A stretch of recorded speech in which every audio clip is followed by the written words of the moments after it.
Hello and welcome to a Patreon exclusive episode of Allegedly Astrology, where we break down the astrology that happened during some of the biggest scandals and events in history. Dana, what are we covering on this episode? Stonewall. She just slammed her hands on the table. She just couldn't wait to talk about it. So the Stonewall Inn, which is a gay bar in Greenwich Village in New York City, was where the Stonewall riots took place in 1969. And it was one of the pivotal events in the ever-evolving LGBTQIA plus rights movement and is one of the most famous. So let's learn about it and its astrology. Okay, so before we get into the actual riot, we're going to talk about what life was like during this time for the LGBTQIA plus community in the United States. And this was wild to me because for me, it doesn't seem very long ago. I mean, it wasn't. But I mean, to me, this is wild. Post World War II, many people in the United States wanted to get back to the social order that was previous to the war. They didn't want change. There was a lot of paranoia over people that were different than you. And at the time, sodomy was illegal, which is crazy. So to be gay was illegal. And to be thought of as gay was a perversion, which was deemed a security risk, especially if you were in the government. And the American Psychiatric Association even listed homosexuality as a mental disorder. And they didn't even believe lesbians existed. They thought, what? Yeah, I think they were no, they couldn't imagine a world where women were enamored with men. Oh God. Of course. So at this time, you really had to keep your sexuality under wraps if it was different than the status quo, because you could be denied a job. Even the FBI and police departments at the time kept lists of known gays and their friends in the area. Also, we're going to be just saying gays and lesbians because that's basically all they thought existed at the time, or as Dana just said, maybe just gays. We're worried about gays. They don't even know about lesbians, apparently. The FBI and police departments just keeping lists of gays instead of just terrorists or whatever. God. It would be fun to have a segment called Lists of Gays, where we just lists of gays, where one we just gay list icon. out gays. Yeah. It reminds me of to do their the fun Mitt astrology Romney binders full of women. Yeah. I think ours would be a little ours would be much more fun. Yeah. And so when it came to going out, very few establishments welcomed openly gay people in the 1950s and 60s. And those that did were often bars, although the bar owners and managers themselves were rarely gay. So in fact, state and local governments would shut down these bars. So even if there was a place, it was rumored to be for gays, they would shut it down. And the customers would all be arrested. And cities would even perform sweeps to rid the neighborhoods of gay people. God, what if there was a world with no gay people? It would be so sad. But there were some fringe communities where people lived a gay lifestyle, but there were very few and far between. And in New York, Greenwich Village and Harlem had super gay populations. A lot of people after World War II settled there who were of the gay variety, I guess you could say. Though New York City passed laws against gay homosexuality. Variety, are you? I'm gay. No, gay. So though New York City had passed laws against homosexuality in public places and private businesses, alcohol was in high demand. So speakeasies and impromptu drinking establishments were very numerous and temporary that authorities were unable to police them all. So there's just all these open bars that are kind of secret that if you were gay, you could sneak in and do your thing. Right. And because the mob knows how to do business, these bars were typically run by the mob. And it was a well-known practice to pay off the cops to look the other way because money is money. The best thing about the mob is that they have no ideology, even though they're all they have no ideology. It's personally it's Republican pigs. They truly have no ideology. They have no God, no ideology. It's great. But at this time, the World's Fair was coming to New York City, and the mayor at the time was really trying to make New York seem like this wholesome place, and it was trying to rid New York City of gay bars, and they were taking liquor licenses away. It wasn't a good time. So even though Greenwich Village had a big gay community, there weren't very many places gays could get together openly without being harassed. But one of those places was the Stonewall Inn. Yes, and the Stonewall Inn was indeed owned by the mafia and was a place to go for even the most marginalized in the gay community. The Stonewall didn't even have a liquor license, and so police raids were common, but they would just kind of pay off the cops to let them be. This is just like a side note. They didn't even have running water, so they would just have these buckets that they would like dip the glasses into to clean them, Oh, Truly a frat disgusting. party. Yeah, right? wow. So, when a police raid would happen normally, it was just to arrest a few people so the cops could make their monthly quota of arrests. It was never the intention to completely close down the bar for good. Typically, the raids would happen super early in the night, and anyone without an ID or in drag would be arrested, and then the bar would just like continue on for the night. Yeah. And so on the night of the Stonewall riots, the police raid was a little bit different. The police came, but it was unexpected because normally they would tip the bar off, but they didn't on this night. And so that was kind of a big deal. So, what was going on when the police raided the Stonewall Inn, Dana? This was June 28th, 1969 at 1:20 a.m. in New York, and the sun was in Cancer, the moon was in Sagittarius, and it was an Aries rising. So the sun in Cancer is for sure turf wars. It's the moon, which has to do so much with home, and the sun in Cancer. I mean, like, it's very America too, obviously. It's, a few days off of the 4th of Right. July. It's vulnerable, and it also has to do with the mother. And in the fourth house, it was conjunct the IC and Lilith, and the fourth house of home and family. So this is definitely relating to chosen family and having to protect your home bar, your home base. And I don't want to say it's not trauma bonding, but it's like a shared, I mean, some of it I'm sure is always trauma bonding, but there's a shared plight that they have to fight for. They're oppressed, right? So there's that. And then that also shows through in the IC and Lilith conjunction with the sun, and they're being attacked at home. And then the sun was sextile Saturn in Taurus in the second house. So time is on their side, but it takes a fight. And Taurus is such a prideful sign, too. I think they're more materially organized than Virgo. I think Virgo is a verbal genius, but in terms of like putting things, like getting things in order, it's just Taurus is more organized, which I guess doesn't really have much to do with this, but maybe it does. And the sun's, of course, ruled by the moon in Sagittarius, which was in the ninth house. So this has so much to do with self-belief. Needing to believe in something greater than yourself is like moon in Sag in the ninth house. It's so dead on. And the moon was ruled by Jupiter in detriment in Virgo, which was conjunct the south node and Pluto. So this is like, there's so much gravity here. It's needing to believe in something, and with Jupiter in detriment, as any planet in detriment or in fall, like not being given what you need. And with the south node in Pluto is, the overtaking of power, definitely being oppressed as well as pushing back. And the south node is just all about the gravity. It's not like gay was new, it's forever. Gay is forever. And it was co-present with Mars retrograde in Sagittarius, just like Judy had. And the Aries rising was ruled by that Mars retrograde in Sagittarius in the ninth house, which again echoes Judy Garland's natal Mars retrograde. And this is just like totally needing a hill to die on, right? Aries rising with Sagittarius, Mars retrograde. And it's also 4 days after Uranus ingressed into Libra. Uranus is the planet of disruption. Libra is the sign of relationships. This is like deviating from relationship norms. Uranus breaks shit up, right? I mean, Uranus has made people do like perverted things with food in Taurus on Instagram. And so Uranus and Libra made people do perverted things with their relationships. Just kidding. They made them deviate from the norm in relationships. Uranus also in Taurus pushed people to the suburbs, right? It's cottagecore. So it's extremes, and it's changing the way the world works. Yeah, I think this chart, I mean, a lot of stuff that will unfold as we tell this story will become very apparent in this chart. But two things off the top that I find very interesting are the Aries rising, because Aries rising, we always say, is such a loud baby. And this was like the time that, like, I mean, in the QIA plus rights movement, like, there were a lot of different turning points, but this was one of them where gay people were like, fuck you.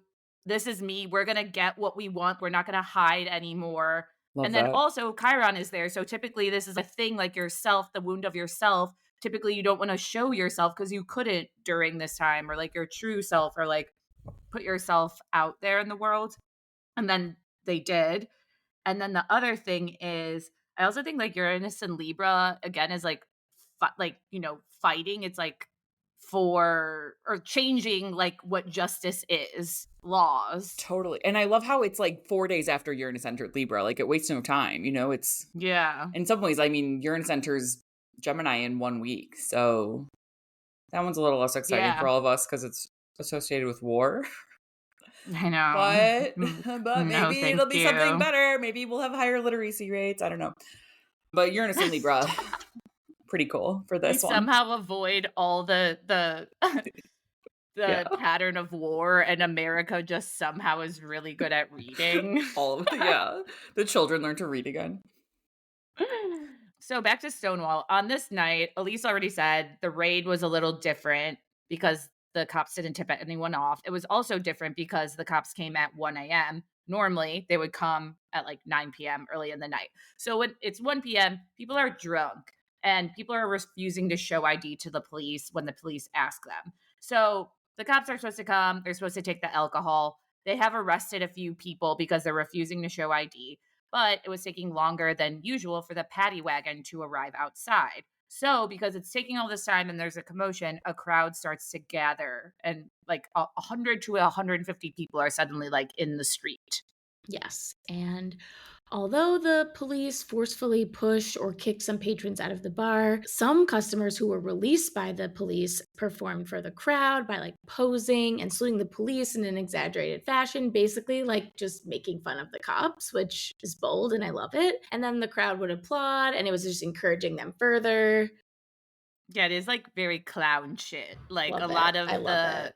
people before the rioting began, they were just being very like chorus line, like making fun of the police. Mercury So Gemini opposite Sag Moon is very present. yeah, clown shit. Clown shit. So the paddy wagon comes and the police start putting people that were in the bar in the paddy wagons. And an officer shoved a person in drag who responded by hitting the police officer on the head with her purse. And then the cop clubbed her over the head. So the crowd began to boo.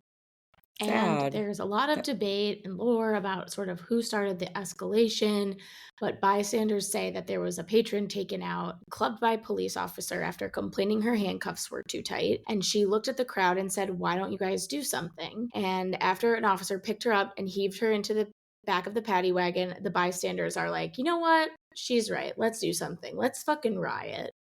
And it was like there was this collective feeling like everyone had had enough of, the kind of shit that they've been dealing with. They've been beaten by the cops. They've been arrested like throughout for years and years and years. They had to hide. So again, I think this is very Uranus and Libra. Like it just got there and it kind of just like popped off and was like, let's like fight for equality and for being seen. So people start taking garbage cans and bottles and rocks and bricks and hurling them at the Stonewall Inn because the police, once the crowd had started to grow and people were getting unruly, the police barricaded themselves into the Pussies, come Stonewall. So they were like on. inside.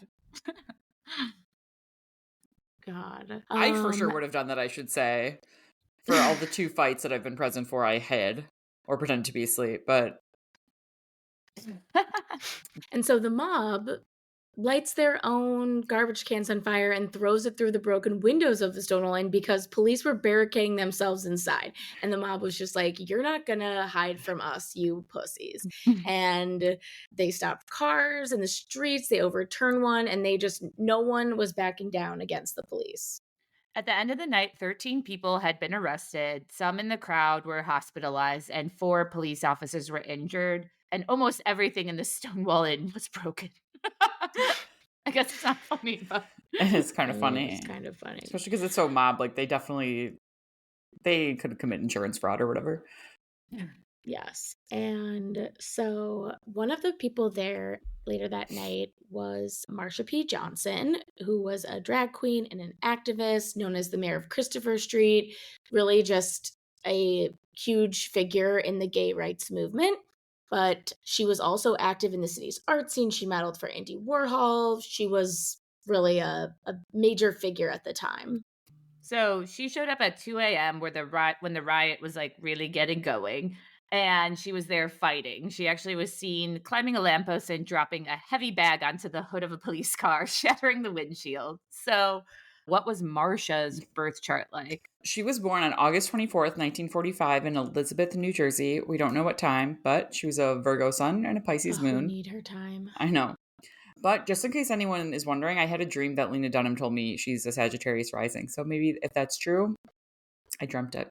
Okay, back to Marcia. So her Virgo sun makes her intellectual, pure, grounding concepts into ideas and reality is a skill and just something that comes natural. Very observant, observational comedy, someone who's mutable. And then her Virgo sun was ruled by Mercury retrograde in Leo. So she's a star performer, very clever, funny, able to, stand on a podium. Definitely a mayor, right? Of a place that isn't even its own town, just becomes the mayor of Christopher Street, because why not?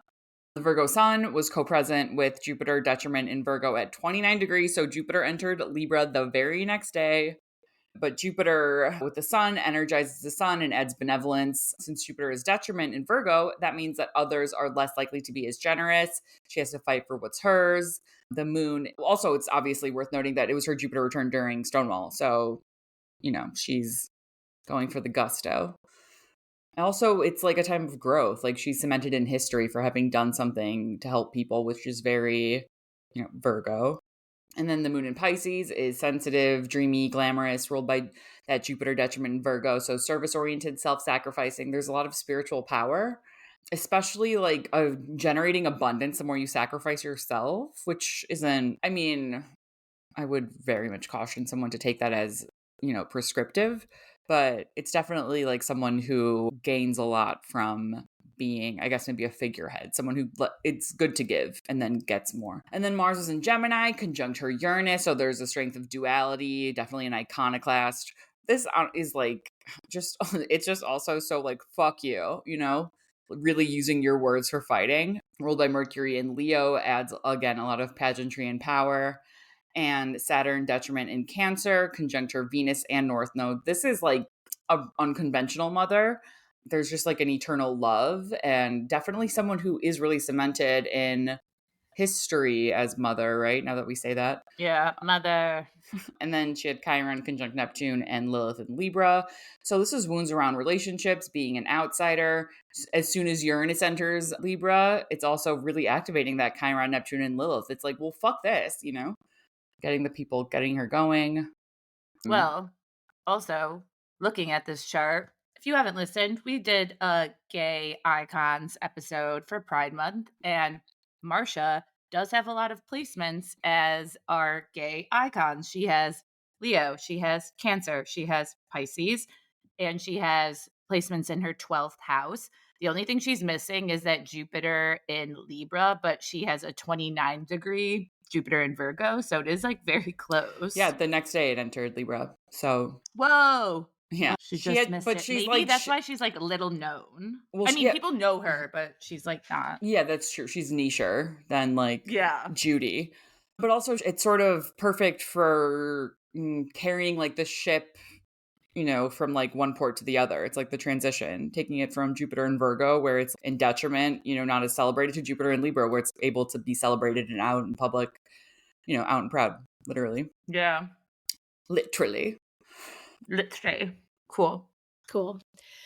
Well, the New York Times, the New York Post, and the Daily News covered the riot, and the Daily News placed coverage on the front page. And people start going to check out the burn bar. And then people start writing messages around the city that, like, hell yeah, we're going to go back for night 2.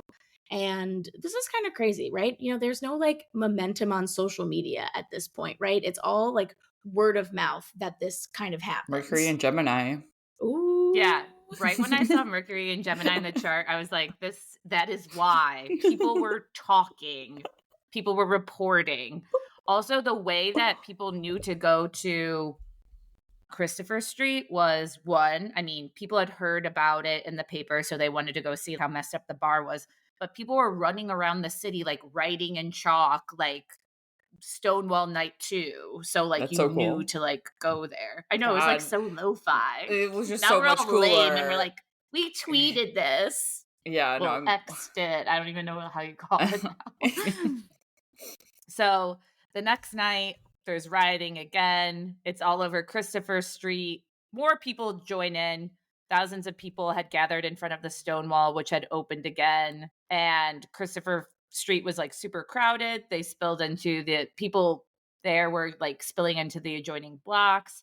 The cops come. There was like a street battle. Like they were just like throwing bricks and stuff. And that happened until like 4 a.m. And then the Stonewall Inn lasted only like a few weeks after the riot. By October 1969, it was up for rent. So this really took it out.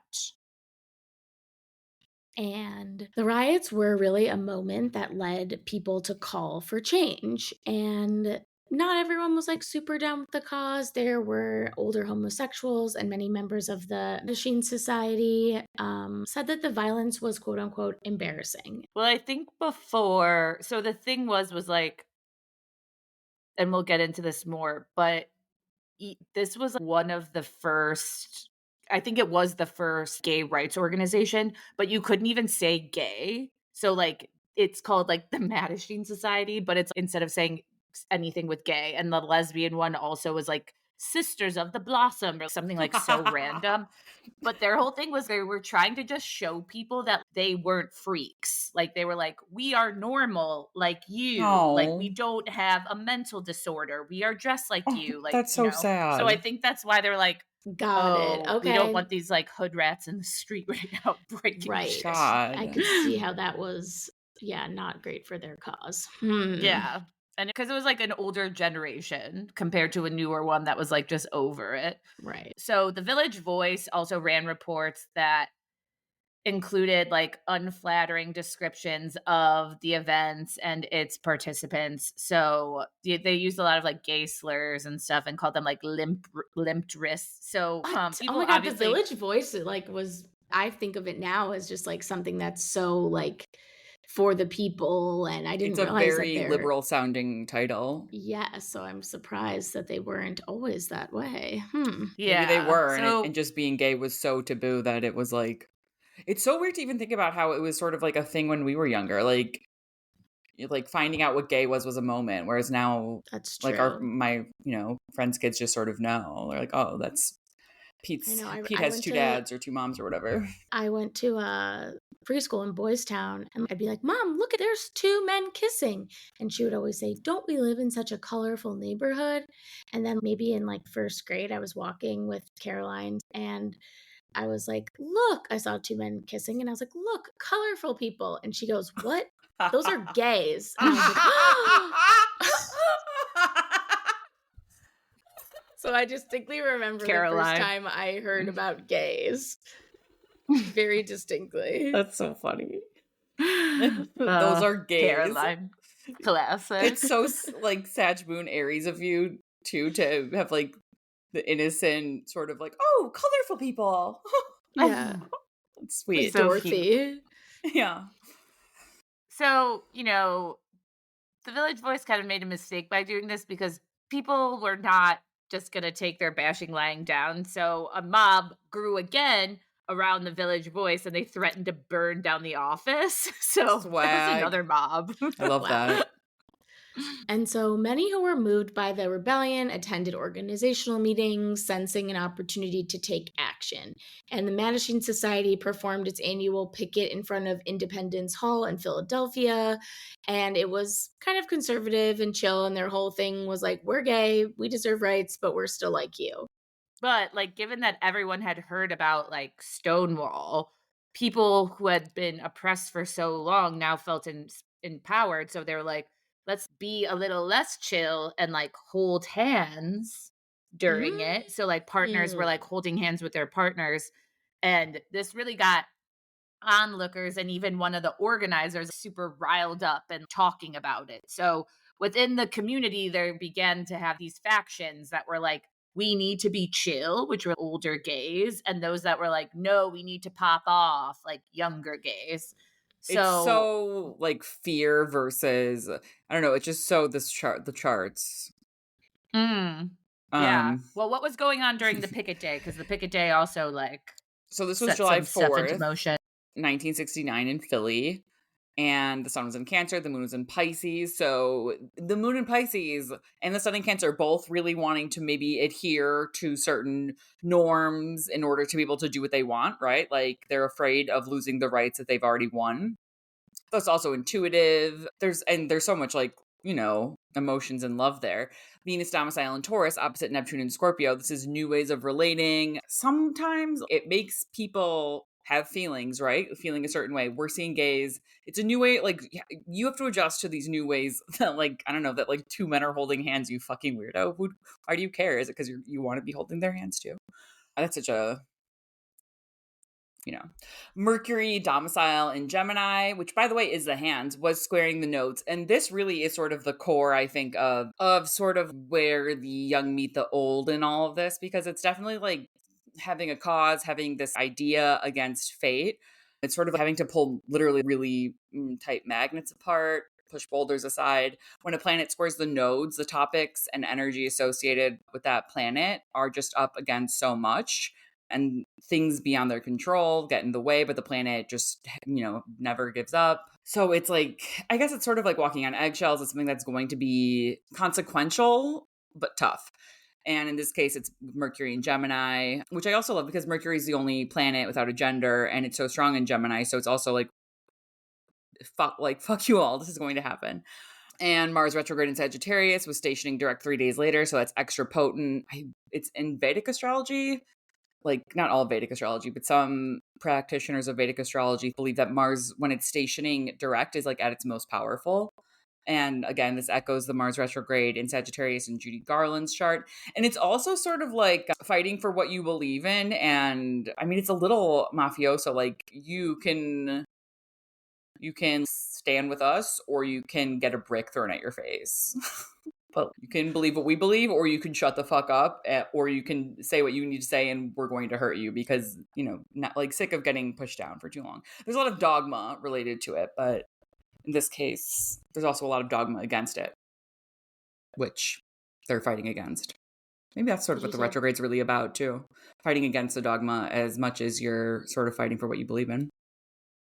So one of the organizers is Craig Rodwell, and he's like, we need more attention. The shit is too tame.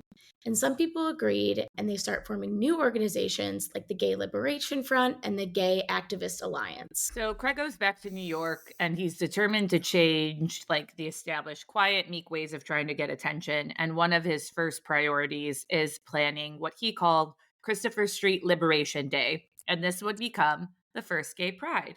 And simultaneous gay prides. I got chills when I said that. I'm like, wow. Oh my But simultaneous gay pride marches in Los Angeles and Chicago happen. So these are the 3 first gay pride marches in U.S. history. So Chicago rep. Chicago stand up. I love it. They're like, we need more attention-grabbing ways to get eyes on our cause. They're like, let's throw a parade.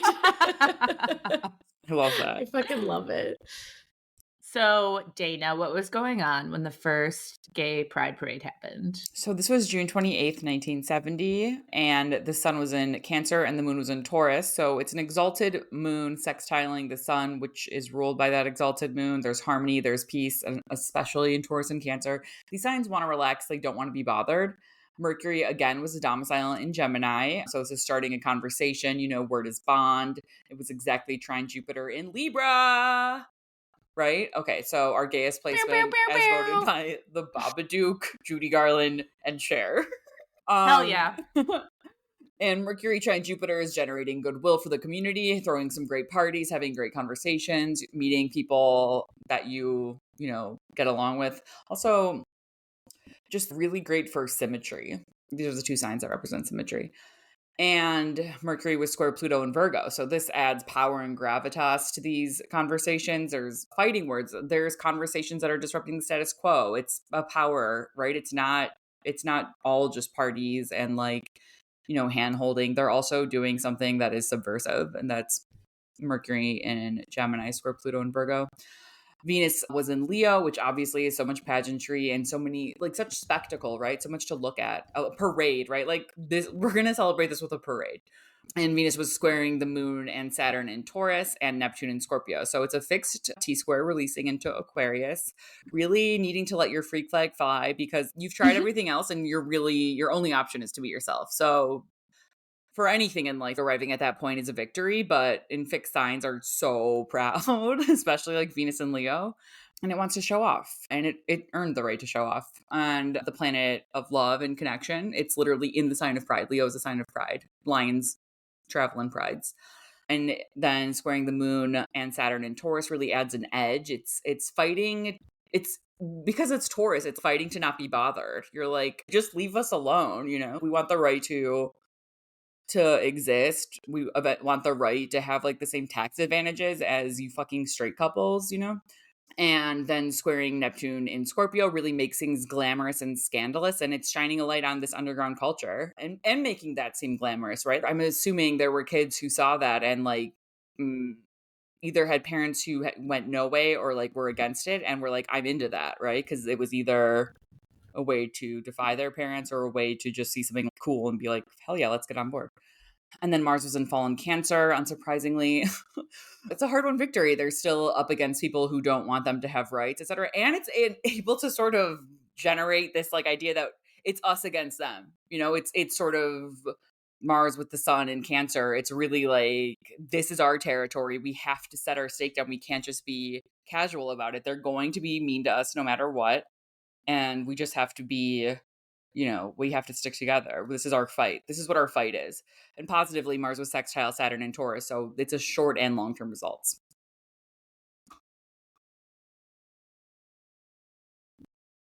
Short and long-term results. We love that. We love it. Very All cool right, astrology. and then the next year, gay pride marches continued to grow, not just in the United States, in places like Boston, Dallas, and Milwaukee, but also all across the globe in London, Paris, West Berlin, and Stockholm. And there were a lot of different moments during this time, like during the end of the 60s, even during the 60s and the 70s, that led to the gay liberation movement. And Stonewall, like I said before, was not the first time gays had fought back against the police. I'm just saying this because there's like a lot of, I feel like, this like in history, like straight people like know Stonewall. There were all these other things that happened in history that is only really like known by the gay community. And I feel like from what I've heard, sometimes Stonewall people are like, other shit happened before this. This was not the first time. It also wasn't the last time, but it is the most well known of everything because of the media coverage and how it sparked the formation of gay rights groups. So that's why all of us learn about it in history. And the Stonewall riots also had significant effects on the trans rights activism. So if you think gay people had it bad then, trans people like were not even existing. They didn't think lesbians existed. They certainly were like, no. No. That's they like fiction. didn't even, their head just like exploded when they were like, thought about trans people. Wow, I wish you had a visual for that noise Dana just made because that was crazy. And in my head, I looked like a ventriloquist dummy with its brains popping out. Okay, that helps. That helps me figure out where you were going. And in 2018, just 49 years after the uprising, Stonewall Day was announced as a commemoration day by Pride Live, a social advocacy and community engagement organization. And President Barack Obama also announced the establishment of the Stonewall National Monument. So it will not be torn down. It will live for all those to see where a lot of this movement began. Any predictions on Stonewall in particular or the gay rights movement? Obviously, we can't do this episode without acknowledging that so many rights are on the line right now and people are living in fear and are pretty scared.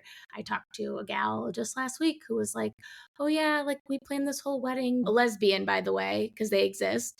She was like, we're really scared that we wouldn't be able to get married once Trump got elected. So we eloped in January before his inauguration. And I was like, that's so sad to feel like you can't have this like, I mean, they're still obviously having their dream wedding and stuff, but I just can't imagine I feel like we're so privileged that would have never crossed my mind to actually be scared you can't marry the love of your life if this person gets elected. So like, how are we feeling? Do we have cause for hope, or are we still going to have a few bleak years?